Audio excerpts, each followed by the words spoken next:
En la entrevista con Propuesta Semanal contamos con la participación del licenciado Avianhoe N.G. Cortiñas, economista, y un hombre que a pesar de su juventud tiene una extraordinaria experiencia de Estado. Fue superintendente de valores, superintendente de pensiones, contralor de la República, y me detengo ahí. Buenos días, Avianhoe. Buenos días, gracias, Ramón.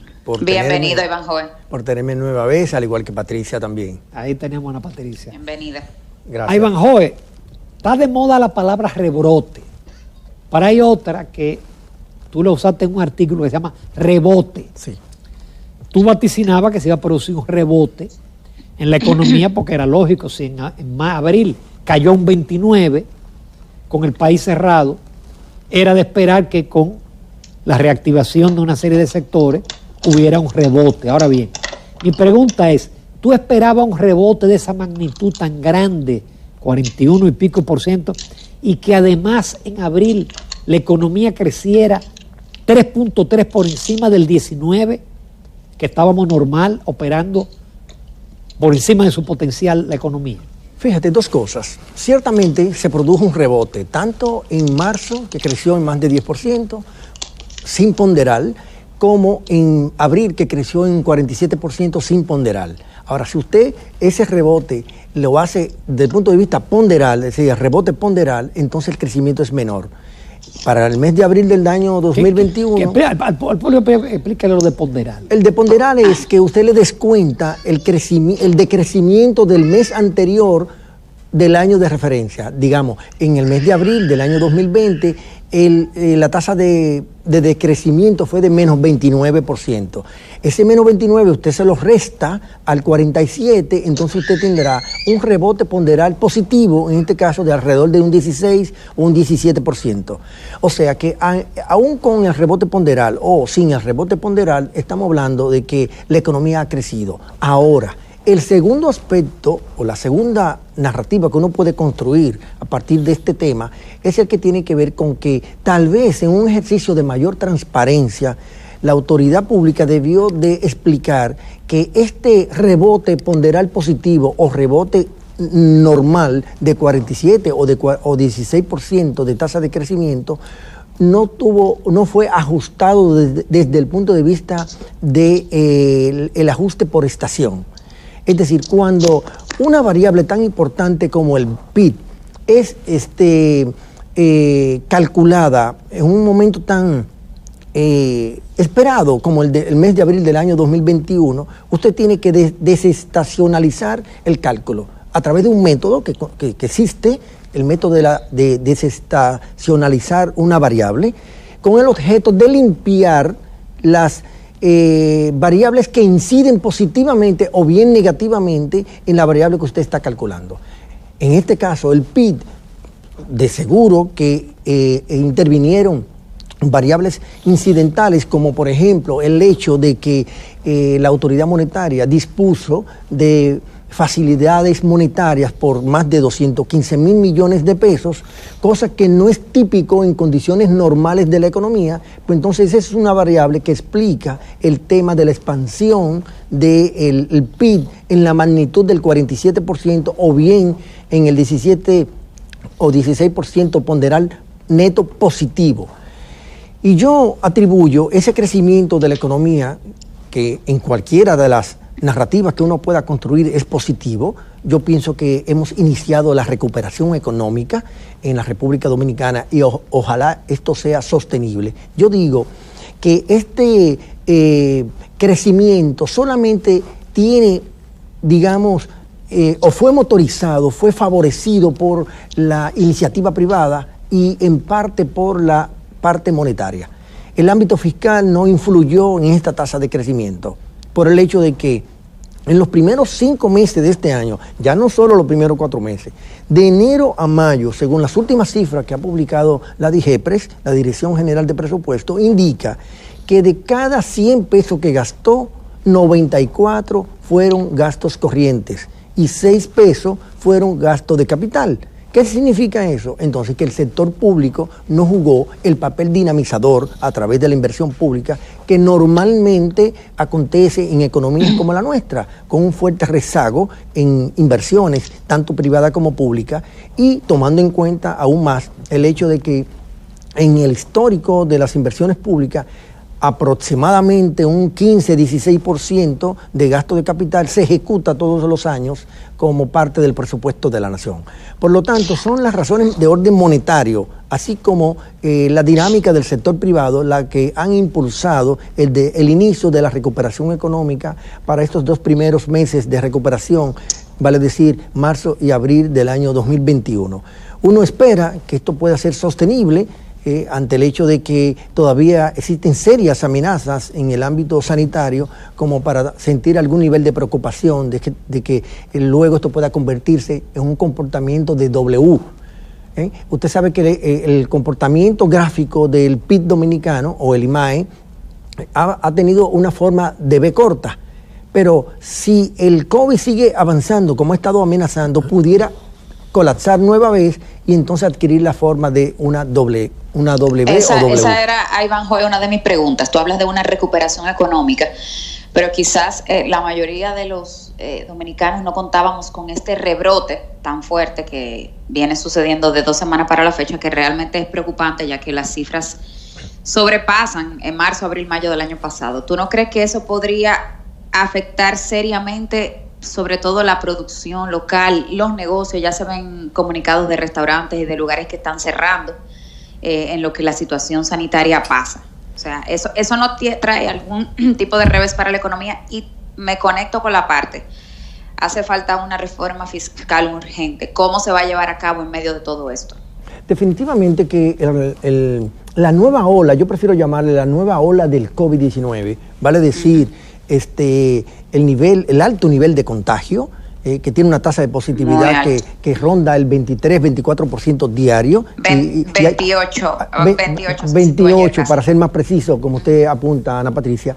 Entonces eso quiere decir que está quintuplicando el parámetro de referencia que tiene establecido la Organización Mundial de la Salud, que es un 5%. Ese dato no es desconocido de parte de los países que son emisores de turismo. Por eso ya hay algunos países que comenzaron a tomar nueva vez medidas restrictivas para que los ciudadanos de esos países no viajen alegremente hacia la República Dominicana. Tal es el caso de los Estados Unidos, que es el primer país emisor, así como Alemania y otros países europeos han dispuesto de medidas restrictivas para que sus ciudadanos no viajen en forma alegre hacia la República Dominicana por el tema de la expansión del COVID. E internamente, obviamente, el hecho de que hayan endurecido todavía tímidamente las medidas en algunos sectores de la economía, especialmente el sector servicios vinculado a hoteles, bares y restaurantes, eso va a contraer un poco más de lo que ya ha venido contrayéndose en los meses desde que hay pandemia en la República Dominicana, y eso pudiera ser una amenaza a la recuperación económica. Por eso yo creo que las medidas, yo prefiero, Ramón y Ana, yo prefiero medidas fuertes de confinamiento, de distanciamiento social, por un poco periodo de tiempo, digamos, 15 días, una semana, hasta tanto controlar un poco y reducir la tasa de positividad, a estar con una ambigüedad de que una semana sí, una semana no, abrimos parcialmente, no lo abrimos, nos hacemos de la vista gorda, invitamos a hacer teteo a la población. Ese tipo de cosas yo creo que no es una buena señal. Yo sé que en el ánimo de quienes lo hacen, lo han hecho procurando de que inyectarle dinamismo a la economía, de elevar el estado de ánimo de la población. Pero el punto no es eso, amor no quita conocimiento. Esto quiere decir de que queremos que la economía se recupere, queremos que la economía crezca, pero también queremos que el COVID sea controlado en el país. Porque yo siempre he dicho, desde que estamos hablando de estos temas, de que una unidad económica, una empresa, lo que fuere, puede colapsar, pero se puede recuperar. Ahora, un ciudadano cuando pierde la vida, o bien es afectado severamente, su calidad de vida no es la misma, y si pierde la vida, ya no tiene más nada que hacer. Por lo tanto, la vida no se recupera, pero la vida económica sí se puede recuperar. Y el mejor hecho, Ramón y Ana, es que en marzo y abril la economía comenzó a recuperarse. Entonces quiere decir que una economía se puede recuperar, pero la vida no. Y yo creo que las políticas públicas tienen que apuntar hacia esa dirección. Como tú señalaste, la inversión pública se ha caído. Está el dato ya en términos numéricos de que apenas se gastó 2.700 millones de pesos versus 7.000 y pico en igual periodo. Pero a uno le llama la atención que la construcción, a pesar de eso, creció 537%. Es decir, ha habido aparentemente una explosión de la construcción en el sector privado, cuando siempre el crecimiento del sector construcción era liderado por el gobierno, por la inversión pública. Imagínense entonces que el sector público hubiese mantenido el nivel de inversión pública en la República Dominicana, ese crecimiento hubiese sido mucho mayor todavía. Y la generación de empleo que eso implica también hubiese sido mayor ante el hecho de que todavía estamos rezagados con el término de recuperar el empleo con respecto a el periodo prepandémico. Yo creo que el gobierno debe revisar en forma inmediata el tema de la prioridad en la ejecución presupuestaria. Yo creo que el país no se merece que de cada 100 pesos que el gobierno gaste, 94 pesos lo destine a gasto corriente y apenas 6 pesos o equivale a decir el 6% lo destine a gasto de inversión o gasto de capital. Yo creo que se debe de... especialmente, perdón, cuando los economistas del PRM en campaña decían que era muy fácil reducir 60.000 millones de desperdicio, de despilfarro para dedicarlos a obras de infraestructura. Sí, como también han estado construyendo la idea de que vamos a cambiar el perfil de la deuda pública dominicana, especialmente la externa. Sin embargo, usted aprecia que desde septiembre del 2020 a abril del 2021, la deuda pública ha aumentado en más de 4.000 millones de dólares. Entonces, y de ello la mayoría son préstamos externos o financiamiento vía los mercados de capitales, bonos. Entonces, estos meses no dan muestra de que se está cambiando el perfil de la deuda, ¿no? Igual con el tema que usted acaba de señalar.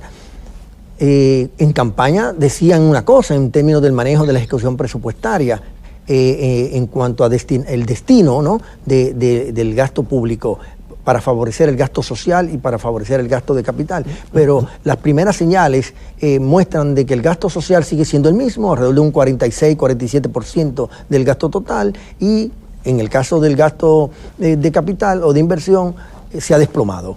Por lo tanto, en la práctica no se aprecia de que ellos estén evolucionando hacia lo que dijeron.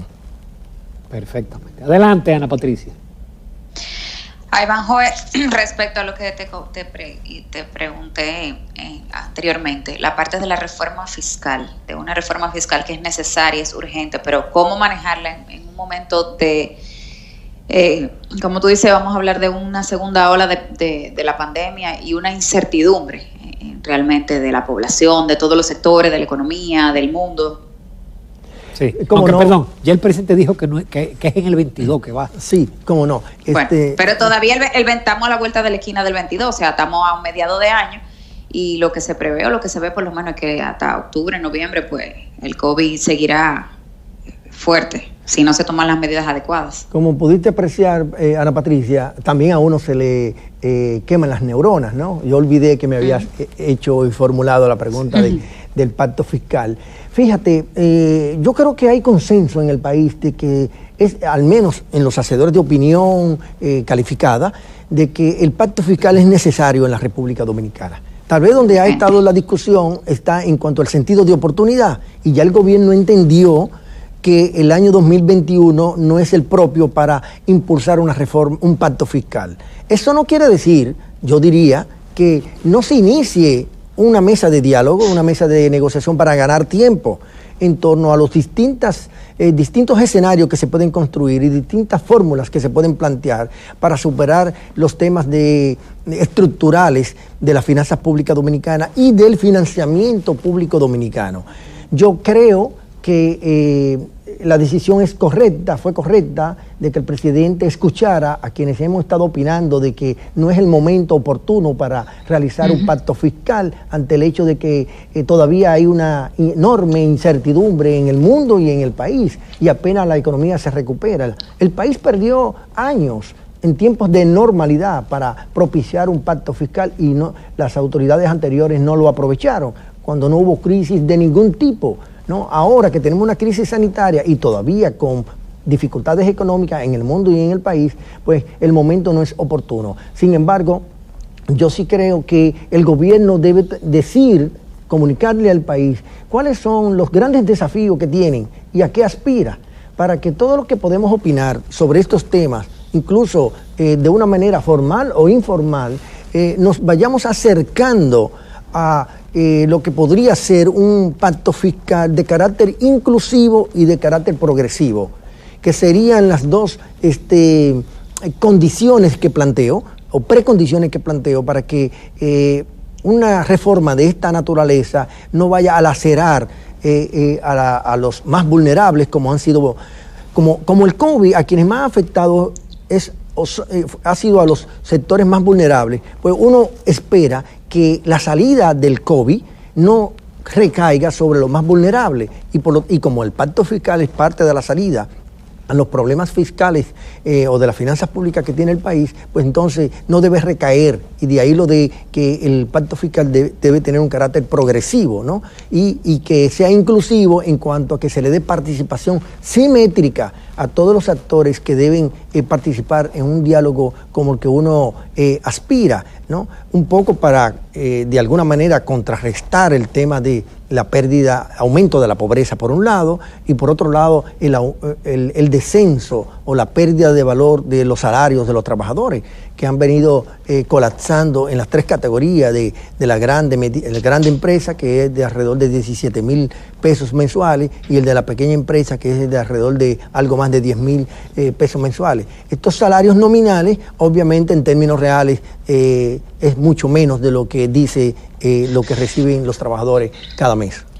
Analizamos en el segmento anterior el COVID, las medidas. ¿Crees tú que el gobierno necesitaría volver a lanzar, vamos a decir, un paquete de estímulos, ayuda, algún tipo de soporte para la población, para los negocios ante esta nueva ola? Tanto los organismos internacionales como incluso opiniones locales concuerdan de que se hace necesario que la asistencia social se mantenga al menos en términos focalizados para aquellos sectores que son los más vulnerables. Porque todavía una parte importante de la población, creo que, ahora el número no recuerdo, pero creo que superan los 100,000 trabajadores que no se han reincorporado al sector formal de la economía dominicana. Porque informales hay muchos empleos perdidos. Claro, por supuesto, y difícilmente que vuelvan a recuperarse en el corto plazo. Entonces, ese segmento poblacional debe ser asistido desde el punto de vista de la política pública, del gasto público, con cualquiera de los programas, los que desmontaron u otros que quisieran ponerle el sello, ¿no?, del actual gobierno, ¿no? Porque usted sabe que ya desmontaron el fase quédate en casa, fase 1, fase 2, y bueno, yo creo que se necesita, atendiendo a tu pregunta, Ana Patricia, se necesita que a los sectores vulnerables no se les deje desamparado en esta nueva tercera ola de COVID-19.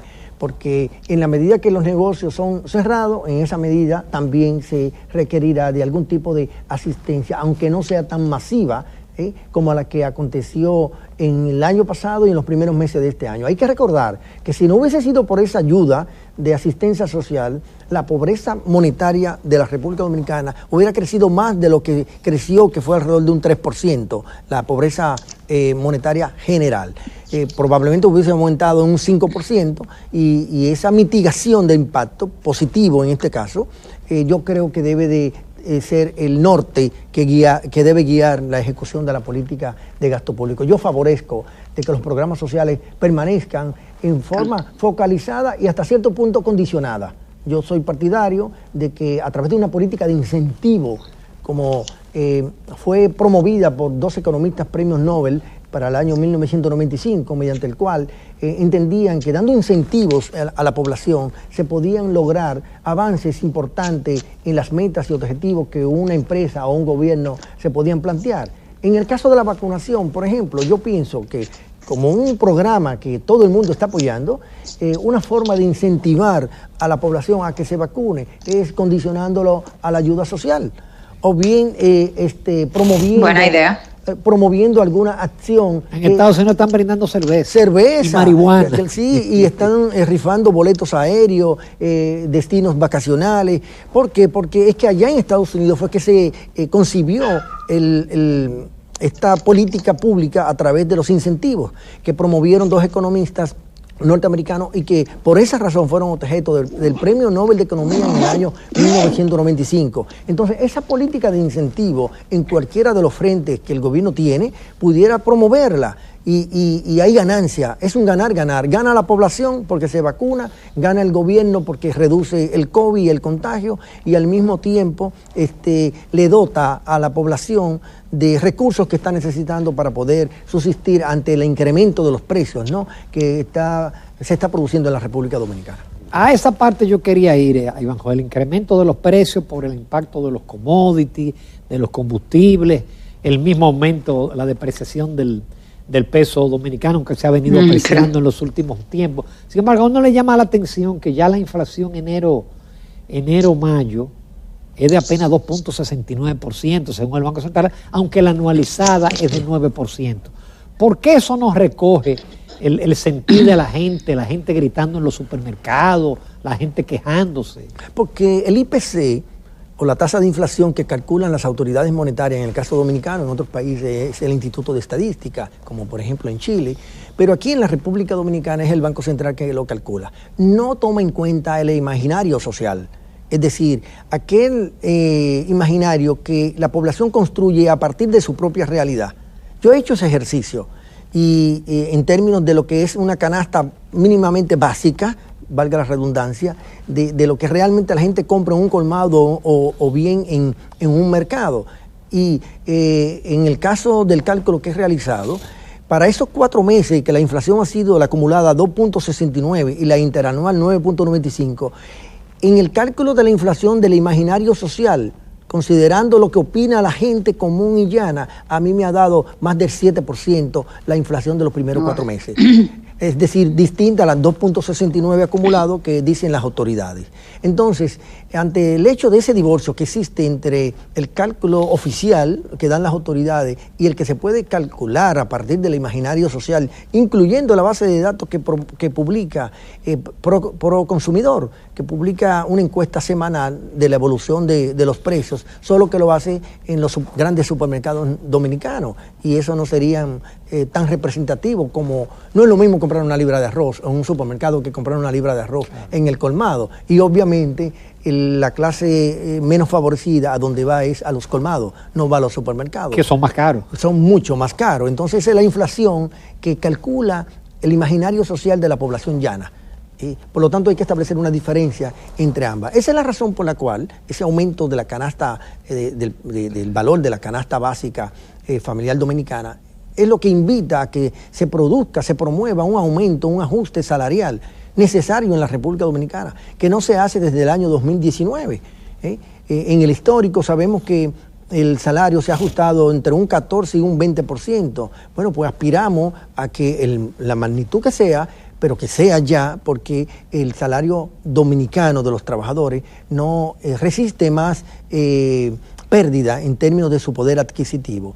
Entonces, el tema inflacionario, aunque tiene un alto componente importado, porque el precio de los commodities, el índice de precio internacional que calcula la FAO, por ejemplo, indica que tiene 11 meses consecutivos incrementándose el índice de precio de la FAO. Entonces, eso naturalmente tiene un impacto en la economía local. En el caso de la apreciación monetaria, fíjese que ha favorecido al gobierno por 2 lados. Por un lado, porque el servicio de la deuda se abarata.